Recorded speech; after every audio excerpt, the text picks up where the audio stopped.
नमो भगवते तस्मै कृष्णायाद्भुतकर्मणे रूप नाम विवेदेन जगत कीर्तियो यतः सच्चिदानन्दरूपाय विश्वोत्पत्त्यादि हेतवे तापत्रय विनाशाय श्रीकृष्णाय वयं नुमः। श्रीमद्भागवत महापुराण एकादश स्कंद अध्याय 22वां तत्वों की संख्या और पुरुष प्रकृति विवेक। हिंदी भावार्थ। उद्धव जी ने कहा, प्रभु विश्वेश्वर, ऋषियों ने तत्वों की संख्या कितनी बतलाई है? आपने तो अभी 19वें अध्याय में 9, 11, 5 और 3 अर्थात कुल 28 तत्व गिनाए हैं।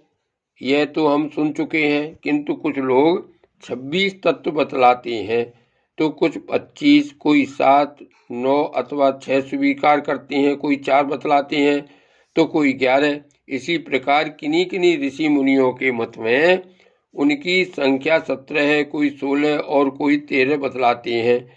सनातन श्री कृष्ण ऋषि मुनि इतनी भिन्न संख्याएं किस अभिप्राय से बतलाते हैं? आप कृपा करके हमें बतलाइए। भगवान श्री कृष्ण ने कहा, उद्धव जी, वेदज्ञ ब्राह्मण इस विषय में जो कुछ कहते हैं वह सभी ठीक है, क्योंकि सभी तत्व सब में अंतर्भूत हैं। मेरी माया को स्वीकार करके क्या कहना असंभव है? जैसा तुम कहते हो वह ठीक नहीं है, जो मैं कहता हूँ वही यथार्थ है। इस प्रकार जगत के कारण के संबंध में विवाद इसलिए होता है कि मेरी शक्तियाँ सत्व रज आदि गुणों और उनकी वृत्तियों का रहस्य लोग समझ नहीं पाते, इसलिए वे अपनी अपनी मनोवृत्ति पर ही आग्रह कर बैठते हैं। सत्व आदि गुणों के क्षोभ से ही यह विविध कल्पना रूप प्रपंच, जो वस्तु नहीं केवल नाम है, उठ खड़ा हुआ है। यही बात विवाद करने वालों के विवाद का विषय है। जब इंद्रियां अपने बस में हो जाती हैं तथा चित्त शांत हो जाता है, तब यह प्रपंच भी निवृत्त हो जाता है, और इसकी निवृत्ति के साथ ही सारे वाद विवाद भी मिट जाते हैं। पुरुष श्रोमणे तत्वों का एक दूसरे से अनुप्रवेश है, इसलिए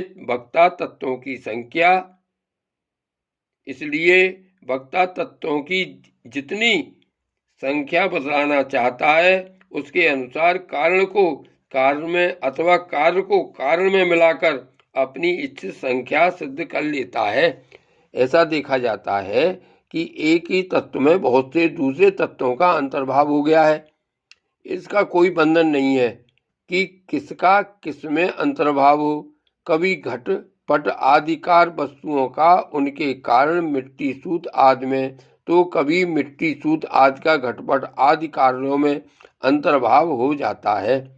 इसलिए वादी प्रतिवादियों में से जिसकी वाणी ने जिस कार्य को जिस कारण में अथवा जिस कारण को जिस कारण में अंतर्भूत करके तत्वों की जितनी संख्या स्वीकार की है, वह हम निश्चय ही स्वीकार करते हैं, क्योंकि उनका वह उपादान युक्ति संगत ही है। उद्धव जी, जिन लोगों ने 26 संख्या स्वीकार की है, वे ऐसा कहते हैं कि जीव अनादिकाल से अविद्या से ग्रस्त हो रहा है। वह स्वयं अपने आप को नहीं जान सकता। उसे आत्मज्ञान कराने के लिए किसी अन्य सर्वज्ञ की आवश्यकता है। इसलिए प्रकृति के कार्य कारण रूप 24 तत्व, 25वां पुरुष और 26वां ईश्वर, इस प्रकार कुल 26 तत्व स्वीकार करने चाहिए। 25 तत्व मानने वाले कहते हैं कि इस शरीर में जीव और ईश्वर का अणुमात्र भी अंतर या भेद नहीं है, इसलिए उनमें भेद की कल्पना व्यर्थ है। रही ज्ञान की बात, सो तो सत्वमात्रिक का प्रकृति का गुण है। तीनों गुणों की साम्यावस्था ही प्रकृति है, इसलिए सत्व रज आदि गुण आत्मा के नहीं प्रकृति के ही हैं। इन्हीं के द्वारा जगत की स्थिति, उत्पत्ति और प्रलय हुआ करते हैं। इसलिए ज्ञान आत्मा का गुण नहीं, प्रकृति का ही गुण सिद्ध होता है। इस प्रसंग में सतुगुण ही ज्ञान है, रजोगुण ही कर्म है और तमोगुण ही अज्ञान कहा गया है। और गुणों में क्षोभ उत्पन्न करने वाला ईश्वर ही काल है और सूत्र अर्थात मैं तत्व ही स्वभाव है। इसलिए 25 और 26 तत्वों की दोनों ही संख्या युक्ति संगत है। उद्धव जी, यदि तीनों गुणों को प्रकृति से अलग मान लिया जाए, जैसा कि उनकी उत्पत्ति और प्रलय को देखते हुए मानना चाहिए, तो तत्वों की संख्या स्वयं ही 28 हो जाती है। उन तीनों के अतिरिक्त 25 ये है: पुरुष, प्रकृति, महतत्व, अहंकार, आकाश, वायु, तेज, जल और पृथ्वी। ये 9 तत्व मैं पहले ही गिना चुका हूँ। श्रोत, त्वचा, चक्षु, नासिका और रसना, ये 5 ज्ञानेन्द्रिया, वाक, पाणी, पाद, पायु और उपस्थ, ये 5 कर्मेंद्रिया, तथा मन जो कर्मेंद्रिय और ज्ञानेन्द्रिय दोनों ही है। इस प्रकार कुल 11 इंद्रियां तथा शब्द, स्पर्श, रूप, रस और गंध, ये ज्ञानेन्द्रियों के 5 विषय। इस प्रकार 3, 9, 11 और 5 सब मिलकर 28 तत्व होते हैं। कर्मेंद्रियों के द्वारा होने वाले 5 कर्म, चलना, बोलना, मल त्यागना, पेशाब करना और काम करना, इनके द्वारा तत्वों की संख्या नहीं बढ़ती। इन्हें कर्मेंद्रिय स्वरूप ही मानना चाहिए। सृष्टि के आरंभ में कार्य 11 इंद्रिय और पंचभूत और कारण में तत्व आदि के रूप में प्रकृति ही रहती है। वही सतुगुण, रजोगुण और तमोगुण की सहायता से जगत की स्थिति, उत्पत्ति और संहार संबंधी अवस्था धारण करती है। अव्यक्त पुरुष तो प्रकृति और उसकी अवस्थाओं का केवल साक्षी मात्र बना रहता है। मैं तत्व आदि कारण धातुएं विकार को प्राप्त होते हुए पुरुष के ईक्षण से शक्ति प्राप्त करके परस्पर मिल जाते हैं और प्रकृति का आश्रय लेकर उसी के बल से ब्रह्मांड की सृष्टि करते हैं। उद्धव जी, जो लोग तत्वों की संख्या 7 स्वीकार करते हैं, उनके विचार से आकाश, वायु, तेज, जल और पृथ्वी, ये 5 भूत, 6ठा जीव और 7वां परमात्मा, जो साक्षी जीव और साक्ष्य जगत दोनों का अधिष्ठान है, ये ही तत्व हैं। देह, इंद्रिय और प्राण आदि की उत्पत्ति तो पंचभूतों से ही हुई है, इसलिए वे इन्हें अलग नहीं गिनते। जो लोग केवल 6 तत्व स्वीकार करते हैं, वे कहते हैं कि 5 भूत हैं और 6ठा है परम पुरुष परमात्मा। वह परमात्मा अपने बनाए हुए पंचभूतों से युक्त होकर देह आदि की सृष्टि करता है और उनमें जीव रूप से प्रवेश करता है। इस मत के अनुसार जीव का परमात्मा में और शरीर आदि का पंचभूतों में समावेश हो जाता है।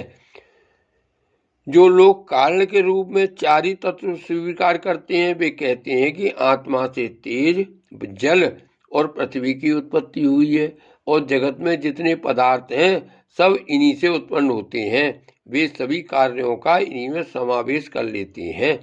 जो लोग तत्वों की संख्या 17 बतलाते हैं, वे इस प्रकार गणना करते हैं: 5 भूत, 5 तन्मात्राएं, 5 ज्ञानेन्द्रिय, 1 मन और 1 आत्मा। जो लोग तत्वों की संख्या 16 बतलाते हैं, उनकी गणना भी उसी प्रकार है।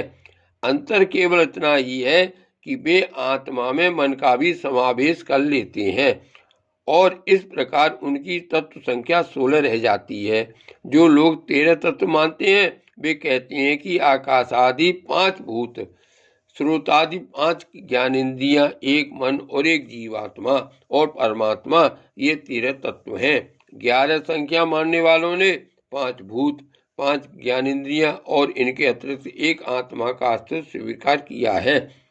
जो लोग 9 तत्व मानते हैं, वे आकाश आदि 5 भूत और मन, बुद्धि, अहंकार, ये 8 प्रकृतियां और 9वां पुरुष, इन्हीं को तत्व मानते हैं। उद्धव जी, इस प्रकार ऋषि मुनियों ने भिन्न भिन्न प्रकार के तत्वों की गणना की है। सबका कहना उचित ही है, क्योंकि सबकी संख्या युक्ति युक्त है। जो लोग तत्वज्ञानी हैं उन्हें किसी भी मत में बुराई नहीं दिखती। उनके